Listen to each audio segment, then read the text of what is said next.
আসসালামু আলাইকুম রহমতুল্লাহ, আলহামদুলিল্লাহ, ওয়াসসালাতু ওয়াসসালামু আলা রাসূলিল্লাহ ওয়া বাদ। সুপ্রিয় সম্মানিত দর্শক ও শ্রোতা, গুরুত্বপূর্ণ একটা ভিডিও দেখুন।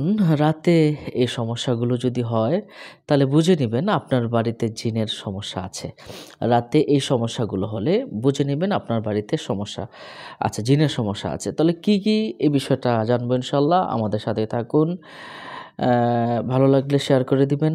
অন্য মুমিন মুসলমান ভাইকে অবশ্যই জানানোর চেষ্টা করবেন। জিন আছে, পৃথিবীতে থাকবে, মানুষকে ক্ষতি করতে পারে এবং ক্ষতি থেকে বাঁচার জন্য আল্লাহ সুবহানাহু ওয়া তাআলা এবং রাসূল সাল্লাল্লাহু আলাইহি ওয়াসাল্লাম কিন্তু আমাদেরকে বিভিন্ন তরিকা বাতলিয়ে দিয়েছেন। আসুন আমরা এক এক করে এই বিষয়গুলো সবশেষে জেনে নিব কিভাবে বাঁচবেন আর কোন আলামতে বুঝবেন আপনার বাড়িতে জিনের সমস্যা আছে। আসুন আমরা জেনে নেই। রাতে অনেক বাড়িতে অস্বাভাবিক কিছু সমস্যা দেখা দেয়। যেমন আপনার বাড়িতে যদি জিন থাকে তাহলে এমন সমস্যা দেখা দিতে পারে, বিভিন্ন ছায়া বা আকৃতি দৌড়াদৌড়ি করতে পারে। হঠাৎ করে একটা ছায়া কোত্থেকে আসবে, এসেই বোঝা যাবে যে চলে গেল, বা কোনো আকৃতি হঠাৎ করে আপনার সামনে দিয়ে চলে গেল বা ওয়ালের সাথে মিলে গেল। এমনটা যদি মনে হয় তাহলে বুঝবেন যে জিন থাকার সম্ভাবনা রয়েছে। এবং এমনটা কিন্তু হয়, জিন থাকেই, এমনটা কিন্তু আমরা সাধারণত এই কেসগুলো আমরা পেয়ে থাকি। ২ নাম্বার, রাতে যখন কেউ বাড়িতে থাকে না, তখন রান্নাঘর বা অন্যান্য কামরা আছে না? রান্নাঘর বা অন্যান্য কামরা, যেমন আ যে ঘরে থাকেন বা যে ঘরে কেউ থাকে না, এমন কামরা বা রুম থেকে একটা অদ্ভুত একটা আওয়াজ আসা। অদ্ভুত আওয়াজ কিন্তু আসতে পারে। যদি এমনটা আসে তাহলে বুঝবেন যে আপনার প্রবলেম হচ্ছে। অথবা এমনটা দেখলেন যে ছাদ থেকে, আপনার ছাদের উপরে এখান থেকে কিন্তু মানে হাঁটার শব্দ শোনা যেতে পারে। এমনটা যদি হয় তাহলে বুঝবেন আপনার অ্যা ঘরে বা আপনার বাড়িতে জিন আছে বা আ তারা বসবাস করছে। কি করবেন আমরা সর্বশেষ আমরা জানিয়ে দিব ইনশাআল্লাহ। দেখুন, এরপরে ফাঁকা ঘর বা ছাদ থেকে বাড়ির লোকদের নাম ধরে ডাকছে, এমনটা শোনা যায় প্রায় সময়। যেমন কারো নাম ধরে ডাকছে, একটা মিহি সুরে কারোর নাম ধরে ফাঁকা ঘর বা ছাদ থেকে বা বাইরে থেকে নাম ধরে যদি ডাকতে শোনা যায় তাহলে কিন্তু একটু বুঝবেন যে জিন আছে। এরপরে যে বিষয়টা বুঝবেন, বাহিরে বা অন্য জায়গায় অবস্থান করছে এমন কাউকে বাড়িতে দেখতে পাওয়া। দেশের বাহিরে আছে বা অন্য জায়গায় অবস্থান করছে, হঠাৎ করে দেখলেন যে এমন কেউ আপনার বাড়িতে অবস্থান করছে, বুঝবেন জিন আপনার বাড়িতে আছে। তো এরপরে যে আপনি ইয়াটা দেখবেন, বাড়িতে যে বিষয়টা ঘটে থাকে অকারণে টয়লেটের ট্যাপ বা ঝরনা চালু হয়ে গেছে, নিজে চালু হয়ে গেছে। লাইট, ফ্যান এমনি নিজেই অফ অন হচ্ছে। দরজা, জানালা বারবার নিজেই খুলছে, বন্ধ হচ্ছে। তখন বুঝবেন যে আপনার জিন আপনার মাঝে, আপনার বাড়িতে এসে হামলা করছে। বিষয়টা কিন্তু আপনি নিশ্চয়ই বুঝতে পারছেন। এরপরে দেখুন, এরপরে যে বিষয়টা, নিজেরা না করলেও জিনিসপত্র বারবার লন্ডভন্ড হয়ে যাচ্ছে।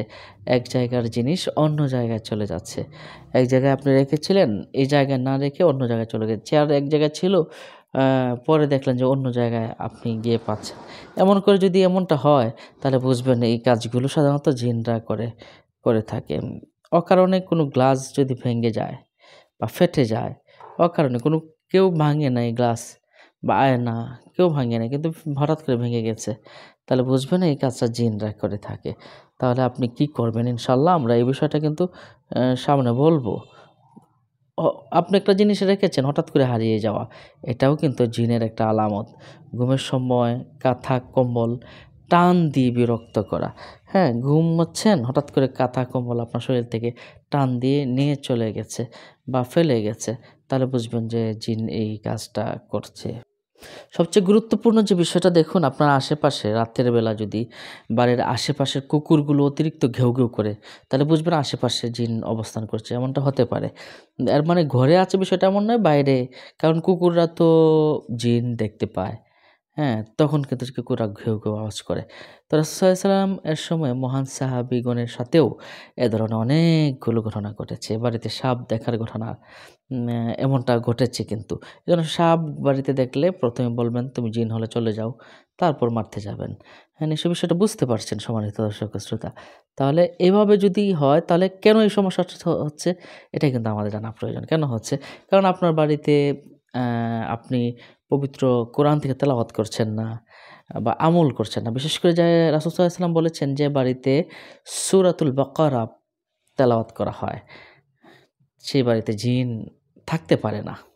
সূরা বাকারা এখন ইউটিউবে আছে বা নিজেরা তেলাওয়াত করতে পারেন প্রতিদিন। এরপরে আপনি আয়াতুল কুরসি ৪ কুল পড়ে শরীর ফু দিবেন, বাসায় পড়বেন। হ্যাঁ? এরপরে যে রুকিয়াগুলো আছে এগুলো করবেন ইনশাআল্লাহ জিন আপনার কোনো ক্ষতি করতে পারবে না। নিশ্চয়ই বিষয়টা বুঝতে পারছেন আমি কি, কি বলেছি। নিজের শরীরটা যদি বন্ধ রাখতে পারেন, হ্যাঁ? সূরা বাকারা পড়া বা শোনা, আয়াতুল কুরসি পড়ে এবং ৪ কুল পড়ে শরীরে ফু দেওয়া, এরপরে বিসমিল্লাহিল্লাযী লা ইয়াদুররু মা'a ইসমিহি শাইউন ফিল আরদি ওয়ালা ফিস সামাই ওয়া হুয়াস সামিউল আলিম ৩ বার সকাল বিকাল পড়া। জিন আপনার কোনো ক্ষতি করতে পারবে না ইনশাআল্লাহ। সম্মানিত দর্শক ও শ্রোতা, তাহলে বাড়িতে জিনের সমস্যা থাকলে এই বিষয়গুলো কিন্তু ঘটে। নিশ্চয়ই বিষয়টা বুঝতে পারছেন। অন্য মুমিন মুসলমান ভাইকে জানাতে ও শেয়ার করে দিবেন। বিষয়টা কিন্তু খুবই গুরুত্বপূর্ণ এবং জানার জন্য খুবই যথেষ্ট আমি মনে করি। ইনশাআল্লাহ। আল্লাহ আপনাকে আমাকে সবাইকে জিন জাতি থেকে হেফাজত করুন। তাদের খারাপি থেকে হেফাজত করুন। ভালো থাকুন, সুস্থ থাকুন। আসসালামু আলাইকুম ওয়া রাহমাতুল্লাহ।